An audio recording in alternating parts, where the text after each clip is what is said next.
My name is Mason Geiger. I grew up here, I was born and raised in Warsaw, Indiana. Started at Washington Elementary School, and yeah, that's kind of where my intrigue with film and technology kind of took off.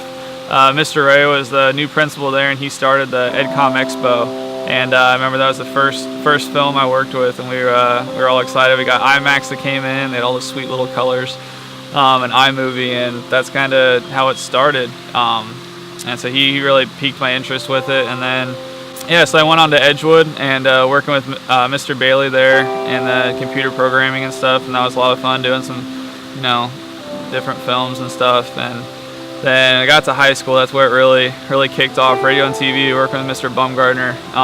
He gave me a lot of freedom to kind of pursue my passions of what I wanted to do, and had a lot of fun in his class. Senior year, I had my last term, every class I had was radio and TV except for one, so it was pretty sweet. We'd make a film in the morning, and then the rest of the afternoon I'd work on editing it and stuff, and then the next morning we'd air it, and it was a lot of fun being able to really be creative. And I mean, just a lot of the films we made were really stupid, but they were fun, and I learned a lot from it.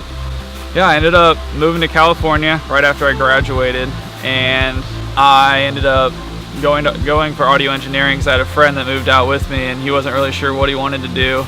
And I was like, well, hey, you should go for film, I'll go for audio, we'll come out, Ultimate Power Team in LA, we'll start our own production company, it'll be awesome. And he lasted about a month and a half and decided it wasn't for him and moved back. So I finished my time out in LA, or at LA Recording School, graduated top of my class for audio engineering and stuff, and started working at 20th Century Fox. I interned there for 6 months while I was still in school, and working there doing ADR, sound effects. Got to work on a lot of really cool productions.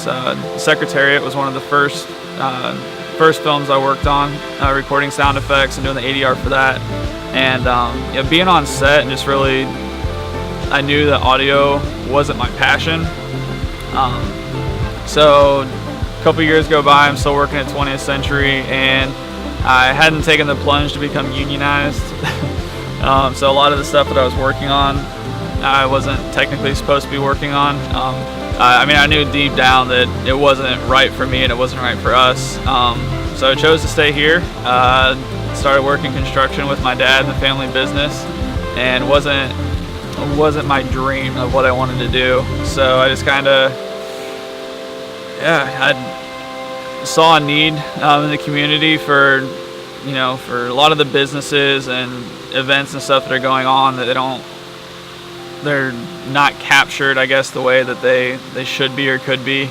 The production value around here, a lot of businesses don't have the access to it. There's not in a price range they can really benefit from it. So I remember waking up one morning, I told my wife, I'm like, hey, I'm diving in. Like, I'm gonna start my own film company. And so yeah, I bought a 5D Mark III, and kind of started taking off and got a couple jobs, and just continue to grow the business. And now the business is growing, faster than I ever imagined. So I got to the point now where we started the new production company, Film for the Maker, and our goal with it is to move people to action through film. So whenever they see the film and these photographs from around the world and what these missions trips that are going on, and being able to just be like, I want to be a part of that. I want to, whether it's financially or they have the time or the money to be able to actually go on these mission trips. We just want people to feel called and be able to just see what's going on around the world, and even in our own community. There's so many awesome missions and organizations that they spend so much time in the mission and the organizations taking care of people, or just helping people. They don't have the time to really document what they're doing, and so that's where we come in, and being able to help them promote and fundraise and get the funding that they need to be able to do the projects that they want to do.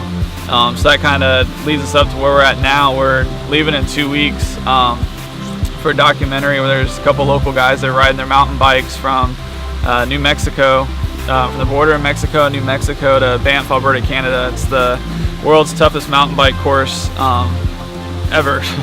The trail's over 2,800 miles long, and they'll be climbing over 200,000 feet, which is the equivalent of climbing Mount Everest from sea level 7 times.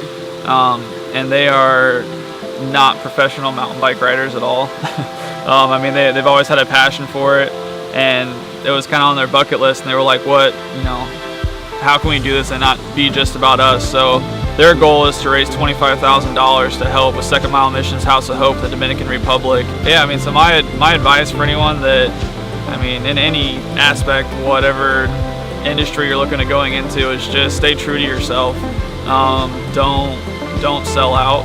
I mean, if you want to work in the big industry, that's awesome. Like, there's a huge need for talented people everywhere, but it's just follow your heart. Just stay strong and know that it's going to work out. Just keep your head down, work hard, and that's really what it comes down to.